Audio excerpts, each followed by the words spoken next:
Hello anyone and everyone who stumbles across this video. I'm making this video about my journey with this drum set because when I was making the journey I wish there would have been more videos about vintage Ludwig drum sets on the internet. Like there's some out there, but I wanted to make one that was like, you know, specific to a certain era and specific to like focusing on sound quality and stuff. Like I don't want to just use like camera audio or whatever. So as I said, I decided to make this video to showcase my drum set. So what I have is a 1960s Ludwig drum set. It is piece parted together. I didn't buy any of these drums as a pair or anything. It's just a 12-inch tom, a 16-inch floor tom, and a 22-inch bass drum. I actually started with the bass drum probably about 14 months ago when I moved to Nashville. I saw it on Reverb or eBay or something like that for like 40 bucks. Had no hardware, no wrap, there were extra holes, all that stuff, like you name it, it was wrong, you know, with this drum. But at least the bearing edges were okay. So when I got the drum, there was a big humongous hole in the top for a tom mount. I don't think it was original because it looked very poorly done, but you know, maybe it was legit, I don't really know. So I had to take some wood grain filler not grain filler, but just wood filler in general. And I had to put some tape on the inside, plug the holes with the filler, sand it, all this stuff. So I plugged that hole, and then there's a couple more that are just from what looks to be the original tom mount and a cymbal mount as well. Because this drum dates to like 68, I think. Don't quote me on that, but like nobody's gonna look in the drum and find out. Anyway, there's a date stamp in there, you can barely read it, but filled all those holes. I bought the drum wrap from Jim & Sam. The website looks a little outdated, you know, but I put in a request for a quote or whatever, and I had someone call me within, 5 days or something like that. And I should preface this with, I thought that I was going to go with the original wrap that was on the bass drum, which was like the black, not a black oyster, but like the black diamond stuff from the 60s. So I lied, there was a wrap on this, I just took it off. And so after I bought the 12-inch tom, which had a silver sparkle wrap, I decided I wanted to go silver sparkle. So now coming back around to the Jam & Sam thing, I ordered a silver sparkle wrap from them.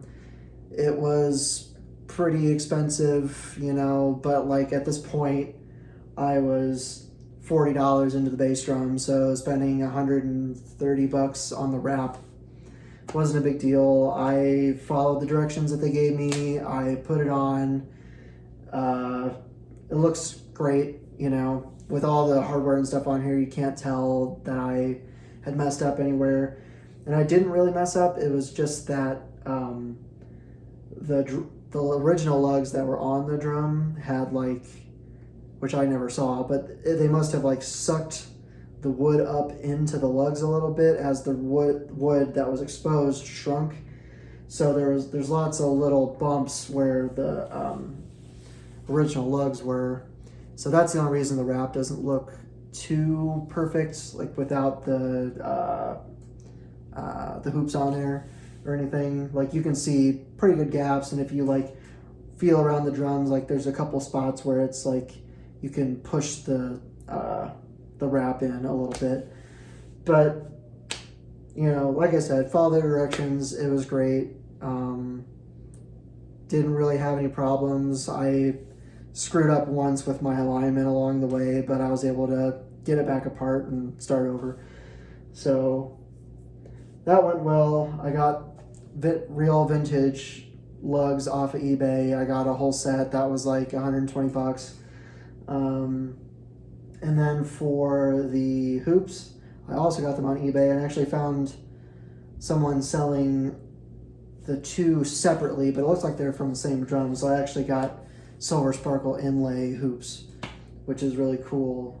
And they're like legit from the 60s as well. So they're like nice and patinaed, like they're just beat up, which is cool. Like it kind of ties together the whole drum set for me. And then the claws and tension rods, I could have paid $100 some for like the matching vintage ones, but I just got some reproduction ones from Drum Supply House in Nashville. They look great. They work totally fine. No problems with them at all. Yeah, they look great. So that's pretty much the bass drum. The only other thing I bought besides like heads was I bought a script logo from a guy off eBay who just has a decal printer, and it was like $6. So totally worth it to get the script logo on the front. It makes it just makes it pop, you know. So moving on from the bass drum to the rack tom, I bought the rack tom with the silver sparkle wrap already on it, already had lugs. No hoops, no tension rods, and no mount, no cymbal mount. I bought it on Reverb for like $120. The guy was selling it cheap because it's like slightly out of round. I would say maybe a 1/16 of an inch. I ended up getting like the Remo Weather King Classic heads, which are I don't think they're technically bigger, but the ring on the inside of the drum head is actually thinner, so it gives you a little bit more wiggle room. So and it's for vintage drums, so if your drums are out of round or anything, like you got a little bit more space to work with. So bought the drum with, original wrap from the 60s, lugs already, Keystone badge, $120. Oh, I should say too that the bass drum originally came with its Keystone badge, so obviously I put it back in there with a new grommet because I destroyed the other one. So yeah, I just had to buy some hoops off Reverb, and the hoops were a little bent, so I, just put my foot in the hoop and pulled on it and straightened it out and got it back in round. And then the tom mount is just like the standard Gibraltar hanging mount that you can buy from like Sweetwater or Guitar Center or any of that stuff. And I think it was like $25 or something like that. But I also had to buy the Gibraltar bracket. So the suspension mount is Gibraltar, the bracket's Gibraltar, and the bracket is like a universal fit thing. So I did that because I have a Mapex Saturn V as well, and I wanted to be able to use the same tom mounts, like the same post mounts that attach to the cymbal stand. So getting this Gibraltar stuff allowed me to do that. Like it fits just fine over the diamond shaped post of the Mapex, which is really cool. Didn't really have to do anything else with the rack tom. Like I just threw the stuff on it and it was good to go pretty much. And man, it sings pretty good, like a lot better than I thought it was going to since it was out around. So that's it on that. Oh, it didn't come with an internal muffler. I could buy one, I could whatever. I want to do that eventually because it would be kind of convenient sometimes, but I'm not worried about it right now. With this video, I'm just recording everything wide open, no muffling. Well, the bass drum has just like a towel piled up in there because there are some standing waves in there. so the towel just helps to break those up. So that's the only muffling on the kit. Anyway, moving on to the floor tom. This was the most expensive part of the kit because at this point in the journey of this drum set, I was super duper sick of piece parting stuff together. So I was like, you know what, to hell with it. I'm going to buy a whole drum. I had just made this decision and was talking to my roommates about it when I lived in Nashville.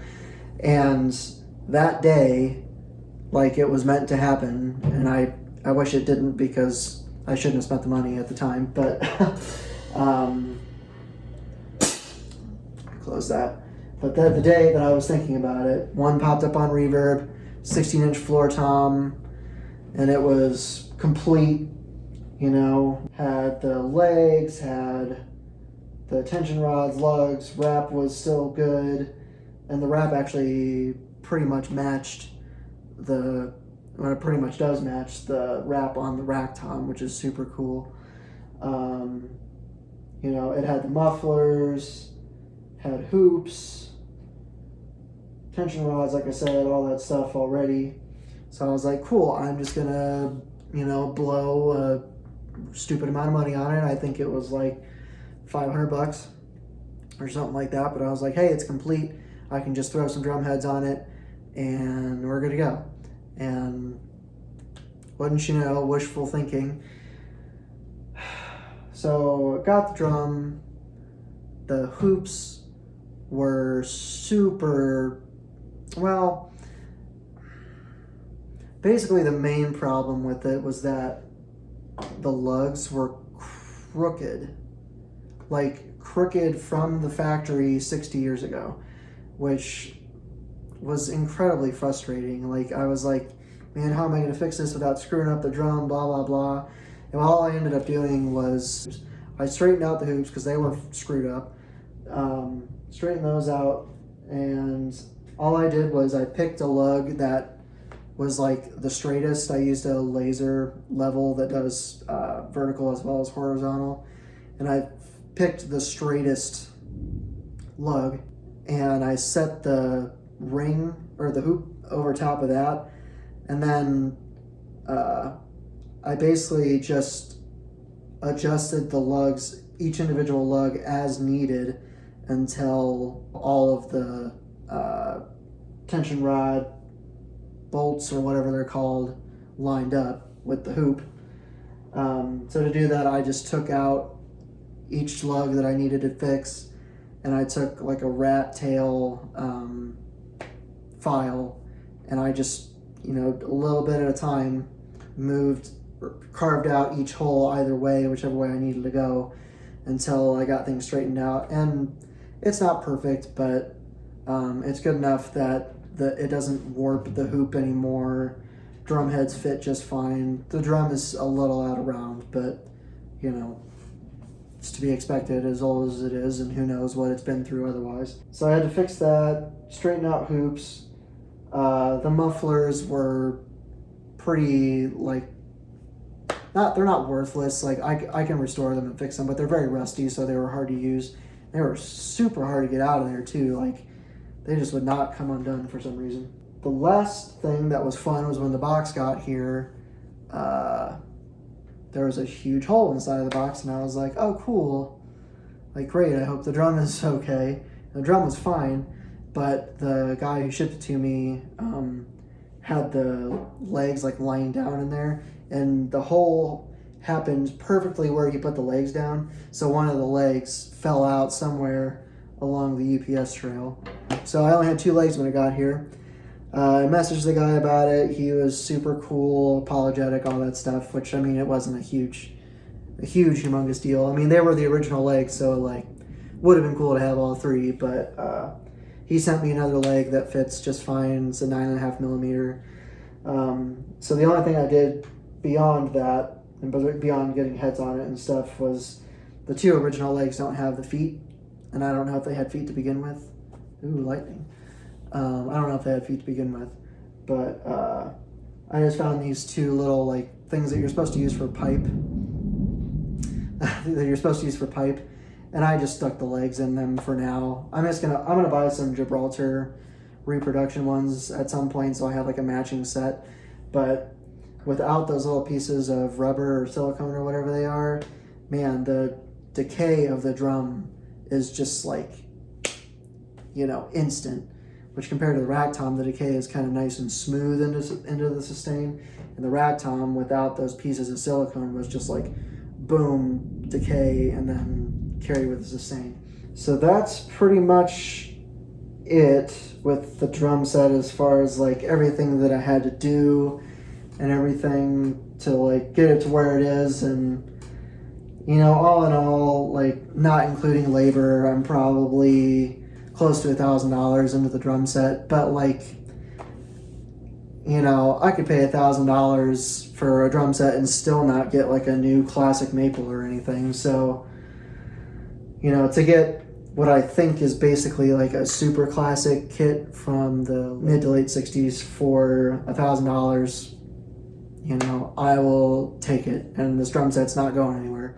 All right, I want to do a quick walkthrough of the setup here, just as far as like microphones and drum heads and all that stuff goes. So I have a 14 by 5.5 inch Superphonic, just like a year old, just a newer drum.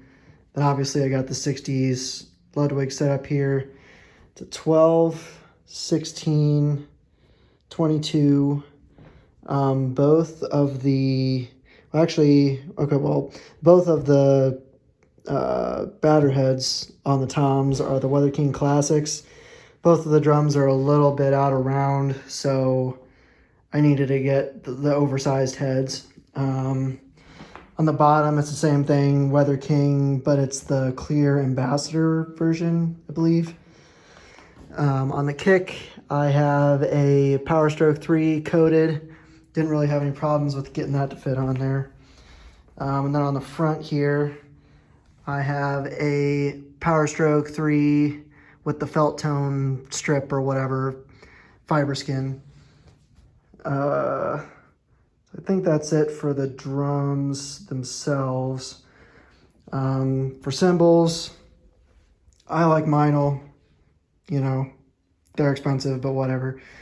So I got some 14-inch traditional hi-hats. These are the heavy ones, so they're pretty loud. I have an 18-inch Dark Crash Byzance, and then I have a 20-inch Greb Ride. Super awesome ride. And then as far as the microphone setup, I don't have any of them plugged in just yet because I haven't gotten there. But for the snare, we have a Beta 57. For the tom, we have a regular 57.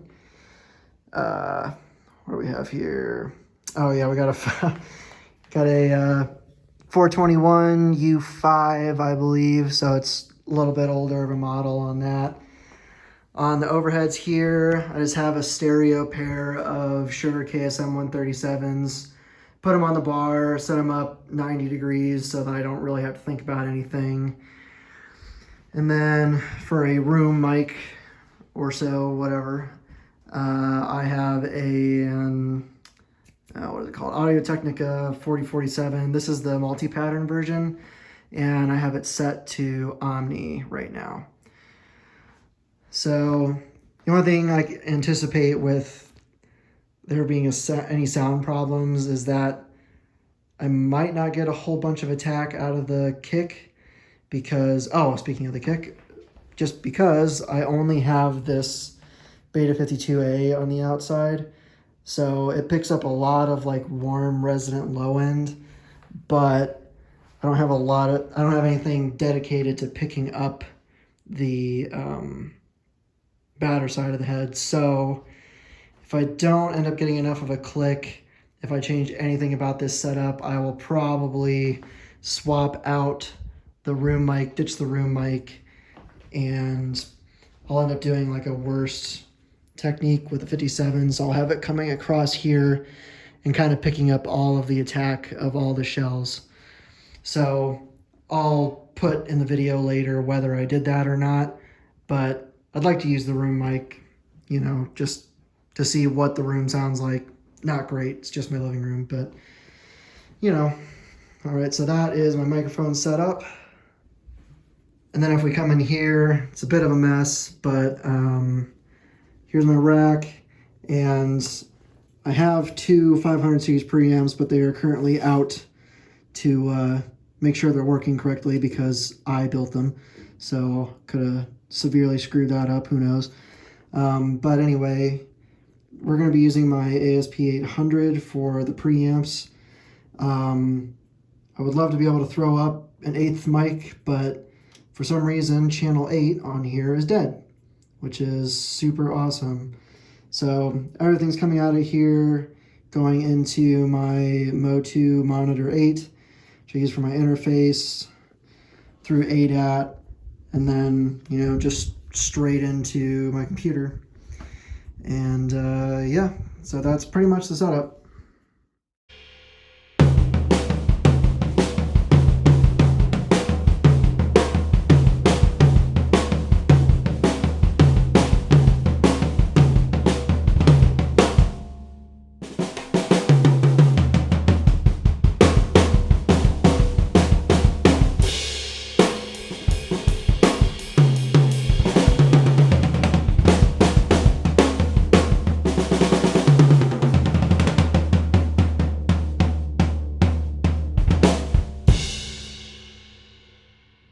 I just want to do a little quick about why I bought this drum set. I'm not a drummer, but last year during the summer I had an internship in Nashville at Sputnik Sound.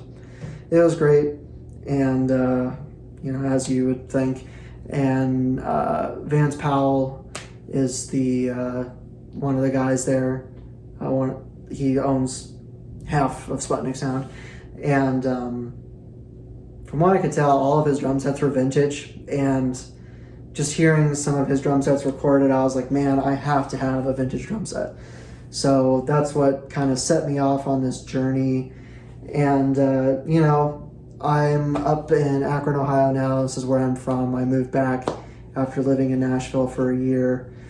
And, you know, at some point I want to be able to start my own studio. I'm getting ready to buy my own house, which will be this house. But my dad is moving, so I'll be buying this house. And I want to start my own studio, you know, just like everyone who says they're an audio engineer. And I just wanted to have like a couple drum set options. So I have a modern drum set with the Mapex, and I have a vintage vibe with this Ludwig. So I am not much of a drummer. It's more of a hobby than anything. If I had to pick a pro level instrument that I'm at, or that I play, it would probably just be guitar. Definitely not an expert in drums, but you know, it's fun to play this drum set, and you know, I'm hoping to make some recordings with it in the future, and you know, maybe this video will attract, you know, some people in the local area and be like, hey, I want to record with you, and can we use that vintage Ludwig because it sounds awesome? And, you know, that would be awesome. I'd love to be able to do that.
So yeah, that's pretty much like the who, what, when, where, why, how.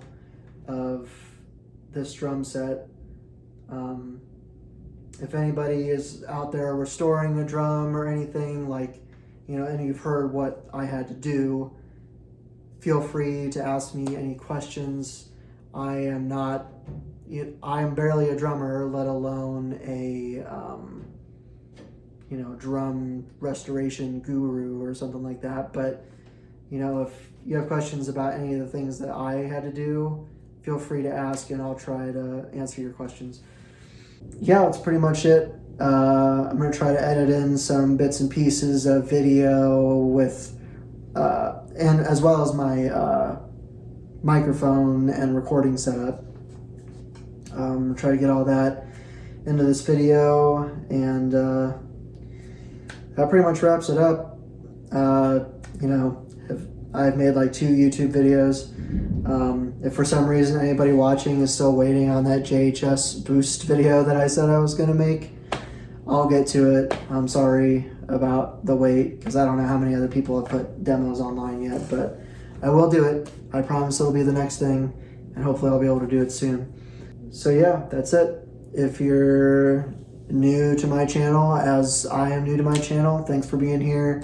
Thanks for watching. Let me know if you have any questions, and yeah, that's it. Hope you have a good day, and I'll see you in the next one.